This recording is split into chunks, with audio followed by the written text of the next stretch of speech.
and welcome back to my channel. In this video I'm going to help you understand more about protein, what it is, why it's important, and what foods can help you include protein in your diet. At the end of the video I'm going to give you an update into how my own prep is going as I get ready for my next bodybuilding show, so stay tuned if you'd like to hear more.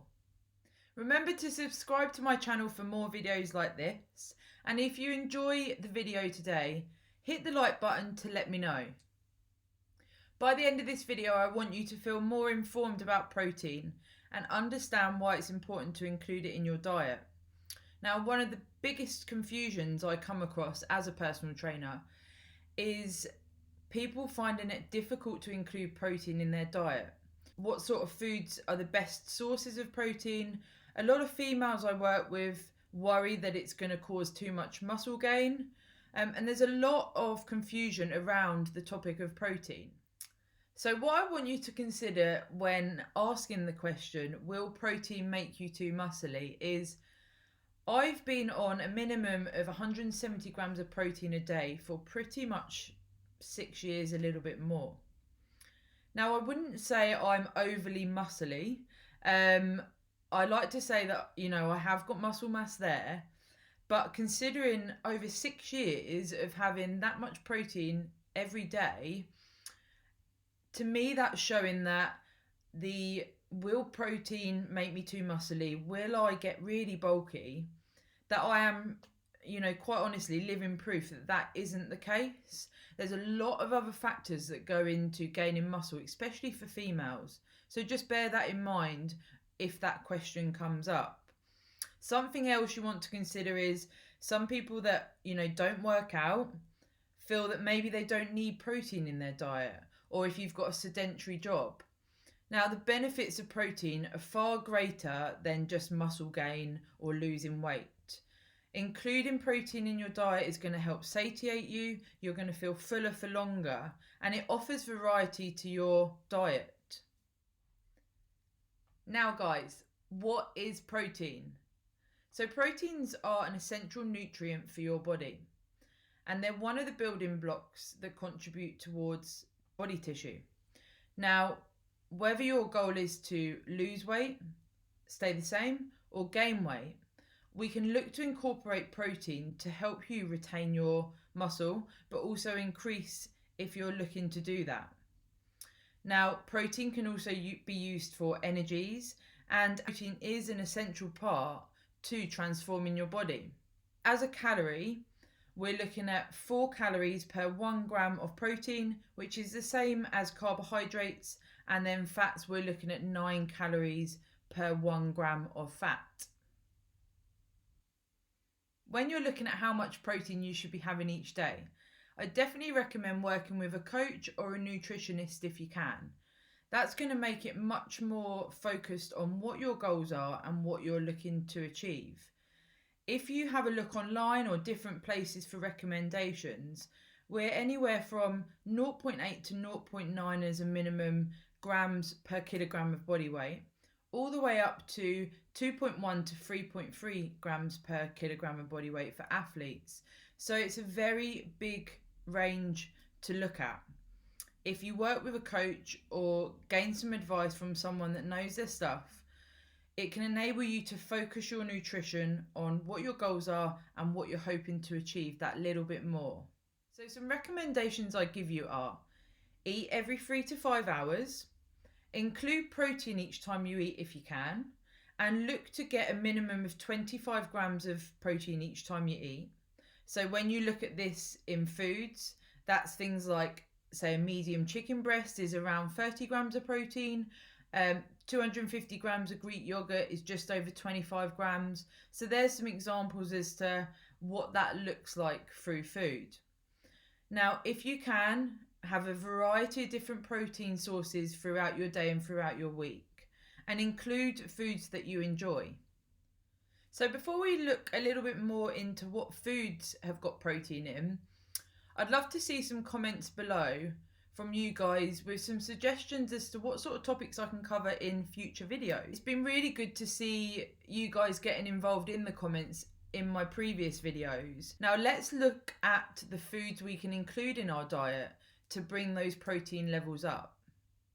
So I'd probably say the most common way to include protein in your diet is through meat and fish. So you can see here on this chart that we've got the leaner cuts of meat, the middle of the road, and the fattier meats and fish. So the leaner ones, we're looking at things like chicken breast, turkey, lean mince, you've got tuna, white fish, venison, things like that. Middle of the road, we're looking at some cuts of beef, your normal beef mince. We can look at things like chicken thighs. And then the fattier side of things, we're looking at salmon, mackerel. Some of your cuts of beef are going to be higher, lamb, pork, and different meat and fish sources there. Now, what you want to do is ideally include a variety of those across your week. Now, on some days you might find that you go for some leaner meats, but you might have, say, a fattier fish over your day. Or some days you might have, say, a steak from the higher fat range, but then the rest of the day you might have things like tuna or chicken. So you can look to include a variety of different meat and fish across your day and across your week. Now, another common source of getting protein in your diet is through the use of protein shakes. Now, when you look on the market, there's a lot of different options, and all of them have a different write-up as to who they suit and what they're good for. Now, I'd be inclined to say go for a basic whey protein if that works for you. It's very cost effective and it's a good way to get protein in your diet. Now, I myself use a vegan blend for my protein shakes. Now, this is purely because whey doesn't work too well for me. I find it can cause a bit of bloating and a bit of irritation. So the vegan mix works really well. Now, what you also want to consider is if you want to have, say, protein bars. There's a lot of other different things on the market now, protein crisps, cakes, loads and loads of stuff. If you're looking to get variety in your diet and perhaps hit a sweet tooth, look at swapping things out like chocolate bars for a protein bar, then it's a really good option. Now, just be careful that it has actually got protein in it. Some of them are labelled protein bars, protein cakes, whatever it may be. And sometimes the protein content isn't that great. So I'd look for bars that are at least 15 grams of protein. And you can look to, if you want to try and hit that 25 minimum gram serving each time you eat, you can look to have that with, say, a protein yogurt or something that's going to boost it up so that you can have a nice combo there to get enough protein when you eat. Now, something else you can look at is to include dairy in your diet. Now, naturally, you've got your leaner dairy products, things like cottage cheese, Greek yogurt. Although you have got higher fat Greek yogurt, you can get the sort of 0%, 3%, 5%. Naturally, with your normal cheeses, so cheddars, mozzarellas, things like that, it's more of a fat source than a protein source. So I'd try and look to include them as fats rather than a direct protein. You can, however, get protein cheese now, and that's got a very high protein content and pretty low on the fat. So if you want to include things like that in your diet to keep it varied, then that's a good option. Now let's talk eggs. So eggs are a really nice thing to have in your diet if you get on well with them. Now what you want to consider is that a whole egg is very close ratio to fat and protein content. So we're looking at a little bit more protein than fat. But to have enough protein in a serving for 25 to 30 grams, it's quite a lot of eggs and it is a lot of fat. So this is why a lot of bodybuilders do include things like egg whites, so just the egg white in their diet. Now the white itself is pretty much just protein. It's very, very low on fat, and it's the yolk that carries the fat in there. So what you can do if you like eggs to include them a little bit more is I quite like to use liquid egg whites, and I'll add 1 or 2 eggs and you can scramble that up. You can make an omelette. You can do whatever you want with it, but that allows me to have a lot more protein with a fraction of the fat to say if I had 4 or 5 eggs in one hit. So it's a really good way to include eggs in your diet if you do like them. Another thing to consider is avocados. So that's definitely a fat source. There's a bit of protein in them, but not very much at all. So I'd stick to avocados again as a good source of fat. You consider things like vegetables. You want to just be aware that this isn't really a main source of protein, but vegetables do include protein. So especially your green vegetables. So you can see here you've got things like peas, which are 5 grams of protein per 100 grams. Broccoli 2.8, but then you've got your more colourful vegetables like your carrots. Tomatoes is 0.9 per 100 grams, that aren't going to be as high in protein. And the same goes for fruit. The protein content's pretty much non-existent. We're looking at fruit as a carbohydrate source rather than your protein source. When it comes to grains, just consider that they are going to be higher carbohydrates. So you can see here, also including things like potatoes, that potatoes are very low in protein, but they've got a lot of carbohydrates. When you look at things like lentils, red kidney beans, then you can see that the carbohydrate content compared to the protein content is almost triple the amount.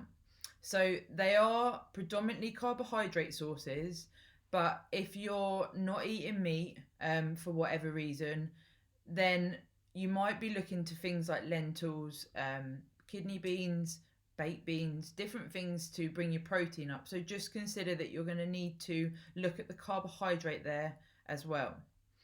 Now, looking at things like vegetarian diets, one thing you want to bear in mind is that when you're looking at things like falafel, corn, different vegetarian products, they are processed, and again they're going to be containing things like carbohydrates and fat. Now, tofu's a really good way to get your protein up. Thinking about including dairy in your diet, so the cottage cheese, the Greek yogurts, things like egg whites, they're all options for you to get your protein intake up. Also protein shakes if you can. Now, as promised, a little update into how my own prep's going. Now, I've just completed week 8 of 21, and it's continuing to go really, really well. Now, a couple of weeks ago, I did talk about holding a bit of fatigue and how things were getting quite tough since my calories dropped and my body was starting to feel training a lot more. Now, I'm happy to report I've come through that, and at the start of last week, things started to ease up. I continued to prioritise my recovery and just putting things in place to pace myself a little bit, listen to my body, but still train hard. I did my measurements, so you can see here some really nice comparisons, and my body composition is definitely going in the right direction. My body weight is still continuing to come down as well. So everything is on course. My macros have stayed the same this week. So protein, carbs and fat are staying the same, and the amount of training I'm doing is also remaining the same. So really good week, and I'm pleased to report that I'm still as focused and geared up for the show as ever, and I just cannot wait. Thank you for watching. It's been another great episode. Remember to hit the like button if you enjoyed this video, so I know I'm delivering the right information for you guys. Subscribe to my channel if you haven't already, and I will see you next week.